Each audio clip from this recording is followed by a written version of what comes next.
नमस्ते, मैं सुमित कुमार और आप सभी को बेनिफिट मेडिकल क्लासेस में स्वागत है। इस वीडियो में बात करेंगे लीवर फंक्शन टेस्ट के बारे में।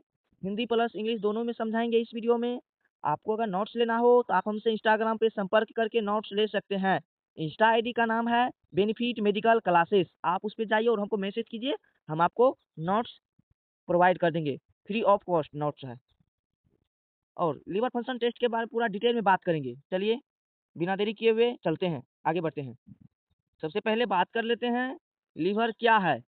What is liver? लीवर हमारे शरीर की सबसे बड़ी ग्रंथि होती है जो कि हमारे शरीर में विभिन्न कार्य करती है और यह शरीर की विभिन्न क्रियाओं को संतुलित रखते हैं। इसका इंग्लिश है liver is a largest organ of the body which is product a different function and it also help to maintain different chemical activity of body। Liver जो है हमारे शरीर की सबसे बड़ी ग्रंथि होती है जो कि हमारे शरीर में विभिन्न कार्य करती है और शरीर के विभिन्न क्रियाओं में संतुलित रखते हैं। अब बात करते हैं लीवर के कार्य के बारे में। Liver help to metabolic different molecules such as protein lipid and carbohydrate. इनका कहने का मतलब ये है जो यहाँ हमारे शरीर के विभिन्न छोटे अणुओं को तोड़ने का कार्य करता है जो कि प्रक्रिया उपापचय क्रिया कहते हैं। जैसे कि कार्बोहाइड्रेट का अपाच्य करना, प्रोटीन का उपाच्य करना और वसा का उपाच्य करना। अब बात करते हैं it store a glucose from glycogen. इनका कहने का मतलब ये है जो जब ग्लूकोज की मात्रा अधिक हो जाती है तब लीवर ग्लूकोज को ग्लाइकोजन के रूप में एकत्रित करके रखता है। चलिए अब बात करते हैं लीवर का कार्य दूसरा है it also have to store different type of vitamin. का कहने का मतलब ये है लीवर कई विभिन्न प्रकार के विटामिन जैसे A D E and B12 को एकत्रित करके रखता है। यह liver liver also help to formation of different plasma protein like albumin globin and fibrinogen. इनका कहने का मतलब ये है जो यह लीवर कई विभिन्न प्रकार के प्लाज्मा प्रोटीन को बनाता है जो कि एल्बुमिन ग्लोबिन एंड फाइब्रोजिन को बनाते हैं। प्लाज्मा प्रोटीन को बना करके रखता है लीवर। और अगला है मतलब लीवर कई प्रकार के विभिन्न एंजाइम का निर्माण करता है जो कि SGOT SGPT।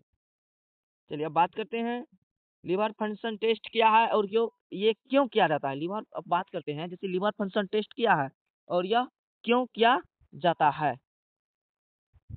Liver function test एक विशिष्ट प्रकार का टेस्ट होता है जिसका द्वारा विभिन्न प्रकार की बीमारियों का पता लगाया जा सकता है जो जैसे कि पीलिया, त्वचा एवं आंखों का पीला पड़ जाना, पेट में ज्यादा दर्द होना, हेपेटाइटिस B और C infection, metabolic side effect, gall bladder stone. तो ये सब जो है इसी सब का टेस्ट किया जाता है। अब बात करते हैं लीवर फंक्शन टेस्ट के प्रकार। ये जो है लीवर फंक्शन टेस्ट का प्रकार जो है टोटल बिलिरुबिन का जांच कर लेते हैं, डायरेक्ट बिलिरुबिन और डायरेक्ट टोटल बिलिरुबिन जो है डायरेक्ट बिलिरुबिन में टेस्ट करते हैं और इनडायरेक्ट में। और प्रोटीन का भी जांच कर लेते हैं और प्रोटीन में जांच करते हैं एल्बुमिन का और ग्लोबुलिन का। और एंजाइम में बात करते हैं AST का जांच कर लेते हैं, ALT और GGT का। चलिए आगे बात करते हैं बिलिरुबिन क्या होती है। Bilirubin is a metabolism product of RBC and it is remove from the body by urine. इनका कहने का मतलब ये है जो बिलिरुबिन हमारी RBC को विघटित भाग होती है एवं इसका हमारे शरीर में कोई कार्य नहीं होता है, इसीलिए इसको मूत्र के द्वारा शरीर से बाहर निकाल दिया जाता है। अब बात करते हैं fastly RBC start to destroying after 120 day it break down intro bilirubin which is grey colour pigment and this bilirubin break down into bilirubin which is yellow color pigment and it is removed from the body by urine and give the yellow color to urine। इनका कहने का मतलब ये है जो सर्वप्रथम RBC का जीवन काल यानी 120 दिन होता है। RBC का जीवन काल 120 दिन होता है। जब RBC टूटने लग जाती है तब शरीर पहले बिलिरुबिन बिलिरुबिन का निर्माण करती है, जो कि हरे कलर की दिखाई देती है। अब ये बिलिरुबिन और छोटे भागों में टूटती है और बिलिरुबिन का निर्माण करता है, और यह बिलिरुबिन पीले कलर की दिखाई देती है, और यह मूत्र के साथ मिलकर पीले मूत्र को पीले कलर में बदल देता है। चलिए अब आगे बढ़ते हैं।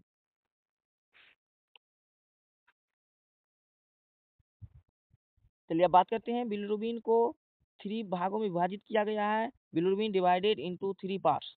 एक होता है टोटल बिलिरुबिन, डायरेक्ट बिलिरुबिन और इनडायरेक्ट बिलिरुबिन। बिलिरुबिन को 3 टाइप में बांटा गया है, जो कि पहला है टोटल बिलिरुबिन, दूसरा है डायरेक्ट बिलिरुबिन और तीसरा है इनडायरेक्ट बिलिरुबिन।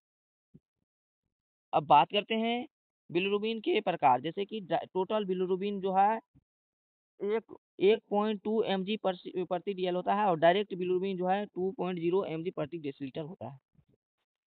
चलिए अब बात करते हैं बिलिरुबिन के प्रकार।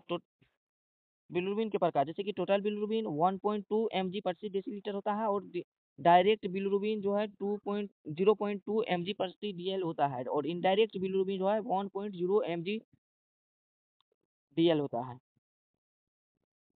अब बात करते हैं बिलिरुबिन के बढ़ जाने पर क्या करें। बिलिरुबिन जैसे कि increase level of bilirubin. Bilirubin के बढ़ जाने पे क्या करना चाहिए।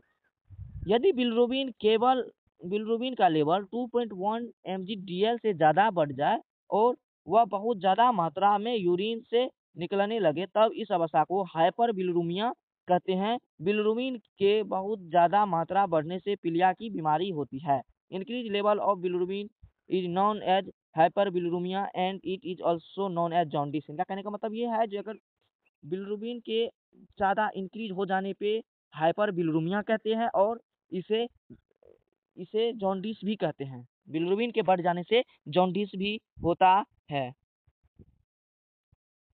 चलिए अब बात करते हैं एएसटी और एसजीओटी यानी एस्पायरेट इम्यूनो ट्रांसफरेंस, और सीरम और एसजीओटी का बात करते हैं।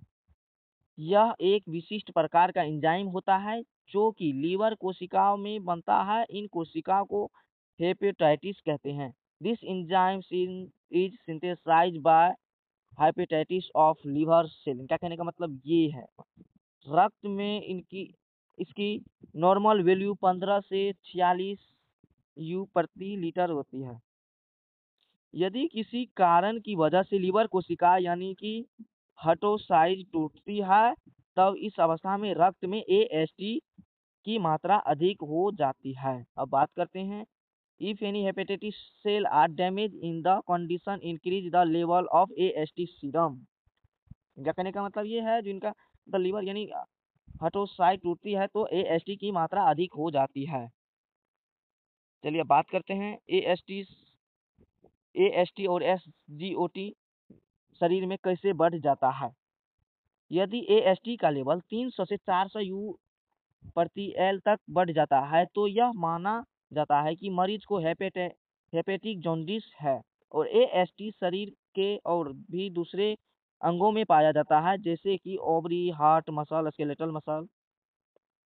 और यदि एएसटी का लेवल 1000 यू प्रति एल हो जाए, तो यह माना जाता है कि मरीज का लीवर डैमेज हुआ है या कई वायरल हेपेटाइटिस है। चलिए अब बात करते हैं एएलटी यानी एलानिन ट्रांसमिशन के बारे में, एसजीओ। यह एंजाइम भी हमारे लीवर कोशिकाओं में ही बनता है। इसका निर्माण लीवर के विशेष प्रकार की कोशिका करती है, जिसे ही हेपेटाइटिस कहते हैं। इसकी सामान्य मात्रा 13 से 69 यू प्रति DL होती है, यू प्रति लीटर होती है। एएलटी की मात्रा एएसटी के बढ़ने पर बढ़ जाती है, अर्थात इसकी ज़्यादा मात्रा हो जाने पे वायरल हेपेटाइटिस या फिर पीलिया हो जाता है। Thank you for watching. अगर आपको वीडियो अच्छी लगी हो तो प्लीज़ अपने दोस्तों के पास ज़रूर शेयर कीजिए, और साथ ही साथ आप सब्सक्राइब भी कर दीजिए। आपका एक सब्सक्राइब हमारे लिए बहुत बड़ा मोटिवेशन होता है, तो आप ज़रूर सब्सक्राइब कीजिए। आपको अगर नोट्स भी लेना हो तो आप हमसे संपर्क करके नोट्स ले सकते हैं इंस्टा आईडी पे। इंस्टा आईडी का नाम है benefit medical classes. Thank you.